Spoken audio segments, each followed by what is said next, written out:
اس لیے بدقسمتی یہ ہے کہ جو کنٹری دنیا کا اس وقت سپر پاور اپنے آپ کو تسلیم کرتا ہے یا ڈیمانڈ کرتا ہے، وہ ایک منصفانہ رویہ فلسطین کے مسئلے پر حل نہیں کر رہا۔ اچھا، یہ جو جس تنظیم کا آپ نے ذکر کیا ہے، اے پیک کا، امریکن اسرائیل پبلک افیئرز کمیٹی، اس کے تو یہ حال ہے کہ یہ بیسڈ ہے واشنگٹن میں، لیکن اس کے جو عہدیداران ہیں، ابھی سال پہلے کی بات ہے کہ وہ امریکہ کے خلاف جاسوسی کرتے ہوئے پکڑے گئے تھے۔ اب اس کے علاوہ امریکن جو جیش ایک جوناتھن پالرڈ، جن کو ابھی تک وہ رہا نہیں کروا سکے، وہ ابھی تک جیل میں ہیں اور بہت بڑے لیول پہ اس کے لیے کوششیں ہوتی رہی ہیں، پریزیڈنٹ کلنٹن کے اوپر بھی انہوں نے خاصا دباؤ ڈالا۔ یہ لوگ خود وہاں پہ رہتے ہیں اور امریکہ ہی کے خلاف جاسوسی بھی کرتے رہتے ہیں، تو پھر امریکن انتظامیہ کیا سوئی ہوئی ہوتی ہے کہ اس کو پتہ نہیں چلتا کہ یہ لوگ جو ہیں یہ ان کے سنسیئر ہیں یا نہیں ہیں؟ دیکھیے جی، صرف آئزن ہاور کے زمانے میں انہوں نے کوشش کی تھی کہ جب 1956 میں حملہ کیا تھا اسرائیل نے، سائنائی آکوپائی کیا تھا اور برطانیہ اور فرانس اس کی پشت پناہی کر رہے تھے، تو اس وقت آئزن ہاور نے ایک اسٹرانگ اور انڈیپینڈنٹ سٹینڈ دیا تھا، لیکن اس کے بعد تمام حکومتوں کو آہستہ آہستہ اندازہ ہو گیا ہے کہ بھئی چاہے ہم باقی کی دنیا میں اور یو این چارٹر وغیرہ کے حوالے سے اصولی سیاست کو اپنانا چاہتے ہیں، لیکن اسرائیل اور یہودیوں کی جو دنیا میں مقام ہے یا ان کے جو بھی ان کے انٹرسٹ ہیں، ان کے بارے میں ہمیں ان کا کلی طور پر ہم نے ان کو بیک کرنا ہے۔ تو یہ بدقسمتی ہے کہ اس زمانے میں جبکہ دنیا میں وہ ڈیموکریسی کا ڈھنڈورا پیٹ رہے ہیں اور تمام ملکوں کو جج کرتے ہیں کہ وہاں ڈیموکریسی ہے یا نہیں، لیکن خود ان کے ملک میں اس معاملے میں وہ ایک طرح سے بے بس ہیں، اور جو کوئی کوشش کرتا ہے پھر اسرائیل کے انٹرسٹ سے انڈیپینڈنٹ ہو کر کوئی بات سوچے تو اس کو یہ لوگ اگلی بار ہروا دیتے ہیں، اس کا سیاسی فیوچر جو ہے وہ ختم ہو جاتا ہے۔ تو یہ اس طرح کی صورتحال بنی ہوئی ہے، لیکن میں سمجھتا ہوں کہ اب بھی جو پیش رفت ہوئی ہے وہ کافی اچھی ہے، اور اسلامی دنیا کو، عرب لیگ وغیرہ سب کو اس کو بیک کرنا چاہیے، کیونکہ فلسطینیوں کا جو آپس میں جو ان کی یونٹی ہے، اتحاد ہے، وہ بہت اہم ہے۔ لیکن ڈاکٹر صاحب ایک چیز مجھے بتائیں کہ اگر وہ اتحاد قائم ہو جاتا ہے کہ اللہ کرے قومی حکومت بن جائے، لیکن اگر امریکہ اسے تسلیم نہیں کرتا یا اسرائیل اس کو تسلیم نہیں کرتا تو معاملات تو پھر وہیں کے وہیں رہیں گے؟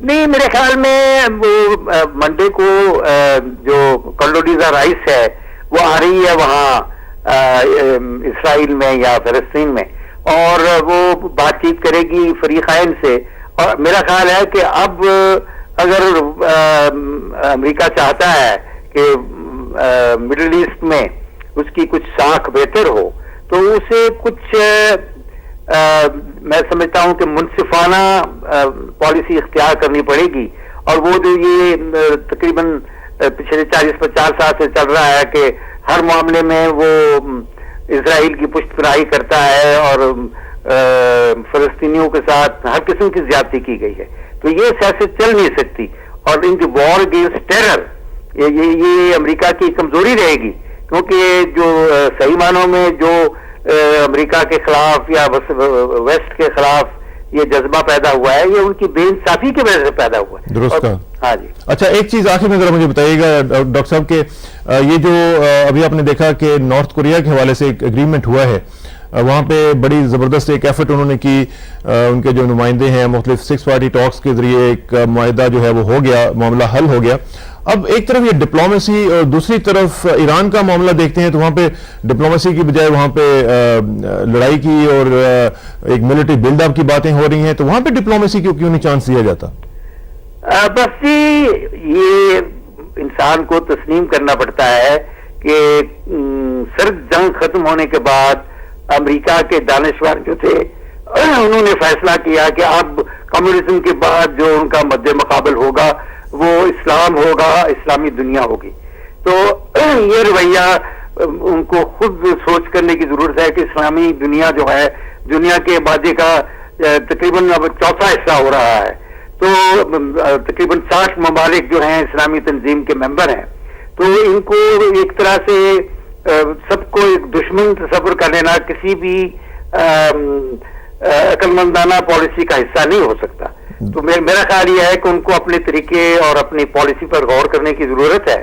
اور کچھ کو اندازہ بھی ہو رہا ہے کہ جب وہ عراق میں اور افغانستان میں پھنسے ہوئے ہیں تو وہ تیسرا ملک یعنی ایران جو کہ ان دونوں سے بہت بڑا ہے اور زیادہ طاقتور ہے, کیا اس کی دشمنی ان کو لینی چاہیے؟ اور میرا خیال یہ ہے کہ اس پر وہ اب ان کے رویے میں لچک آئے گی. چلیں اللہ کرے آپ کی جو امید ہے وہ بر آئے, اور ہماری یہ دعا ہے کہ وہاں پہ بھی تھوڑی سی سینٹی پریویل کرے اور دنیا کا جو امن ہے وہ اس کو غارت کرنے کی جو کوششیں وہ کر رہے ہیں وہ ناکام ہو سکیں. ڈاکٹر صاحب آپ کا بہت شکریہ جی, thank you very much. Doctor Maqbool Ahmed Bhatti صاحب سابق سفیر پاکستان ہمارے ساتھ موجود تھے اور بات کر رہے تھے مڈل ایسٹ کے حوالے سے اور امریکن پالیسی کے حوالے سے. اوور آل ہم بات کر رہے تھے. ناظرین یہاں پہ ایک کمرشل بریک ونس اگین, اور اس کے بعد پھر واپس آتے ہیں. Please sit tight, will be right. زندگی کو خوبصورت رکھنے کے لیے آپ کم بچے پیدا کریں تو آپ ان کی تعلیم, ان کی صحت اور ان کے ہر چیز پہ توجہ دے سکیں گے اور خوشحال زندگی نکال سکیں گے.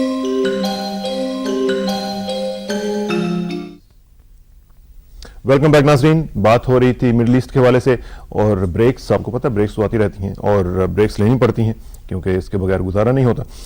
ایک دو ای میلز میں تھوڑی سی ذرا آپ کو آخر میں بتاتا چلوں کہ ہمارے پاس ای میلز ہیں. یہ جہلم سے قدیر گجر صاحب نے مجھے کی ہے ای میل. وہ کہتے ہیں جی السلام علیکم, آپ کا پروگرام کبھی کبھی دیکھنے کا چانس ملتا ہے. یہ انگلش میں انہوں نے اردو لکھی ہوئی ہے, کمال ہے.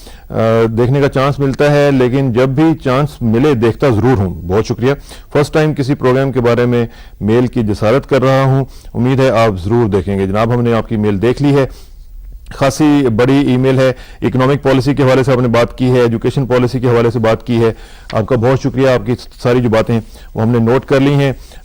کالرز کا بھی سلسلہ آخر میں جاری ہے اور ساتھ ساتھ میں چاہ رہا ہوں کہ ای میلز جو ہیں دو تین وہ بھی میں آپ کو بتاؤں. ڈاکٹر یوسف صاحب ہیں میامی یو ایس اے سے, وہ کہہ رہے ہیں کہ انہوں نے ٹیم کے بارے میں, کرکٹ ٹیم کے حوالے سے بات کی ہے کہ ٹیم نیڈ سائیکولوجیکل ہیلپ اور courses.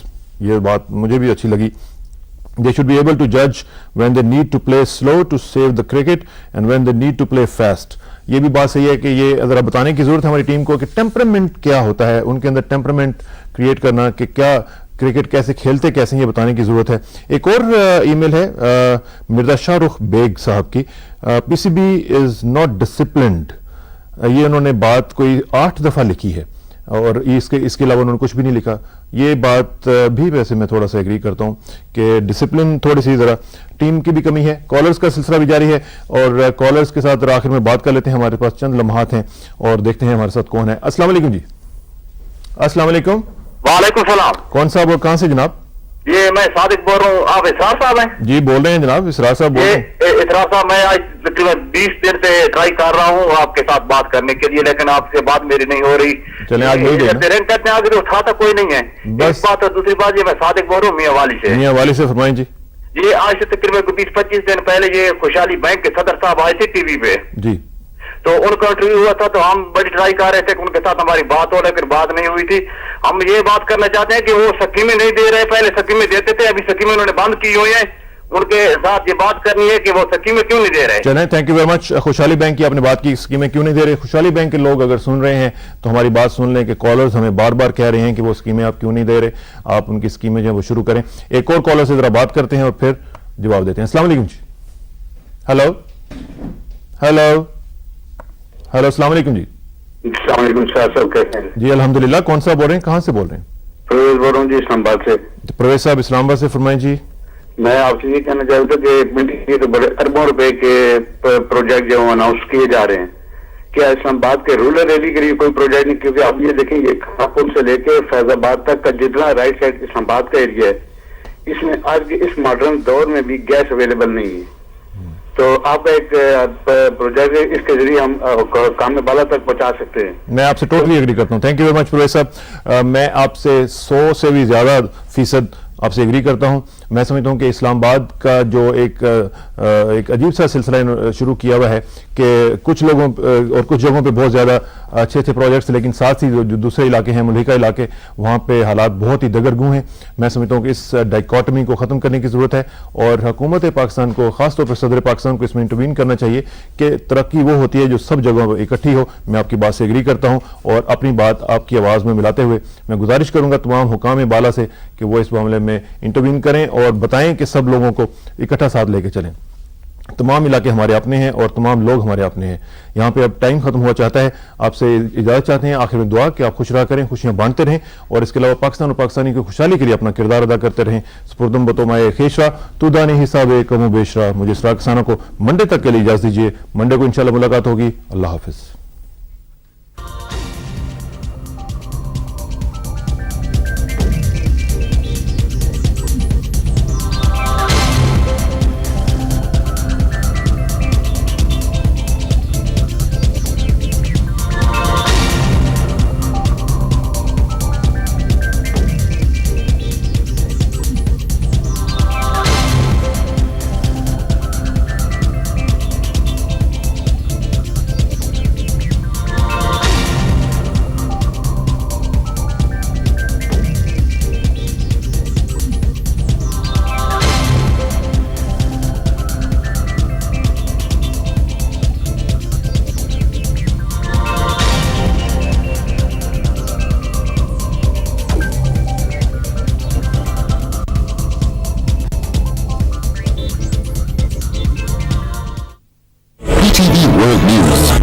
Association with Telenor. Telenor, the smart call.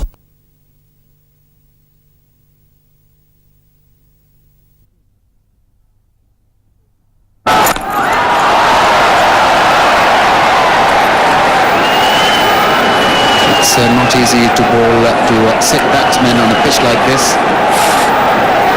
Indians are in an ideal launching pad here. That run rate now getting over 5